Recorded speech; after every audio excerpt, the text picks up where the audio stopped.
बहुत ही दिन बाद खेसारी भैया और काजल राघवानी के साथ ये डांस वांस रोमांस, और इस पे तो स्टेज शो पे क्या ही बोले दोस्तों, या इसने मतलब दिल का दर्द पूरा उखाड़ के फेंक दिए। इसमें एकदम पूरा बलिया में ना तबाही मच गई है। खेसारी भैया का दर्द और लिपट के साथ क्या बोलते हैं, काजल राघवानी के साथ लिपट के जब रोए ना तो पूरे वहाँ का माहौल इतनी गदगद हो गई ना, क्या ही बोले दोस्तों। ये गाना कौन सा गाना था यार?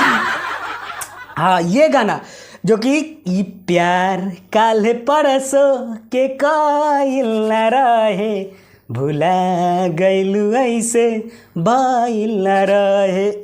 तो दोस्तों ये गाना काजल राघवानी के साथ में आज गाए हुए हैं स्टेज पे। तो ये 4 साल बाद फिर से मिले, तो कैसा लगा आप सभी को?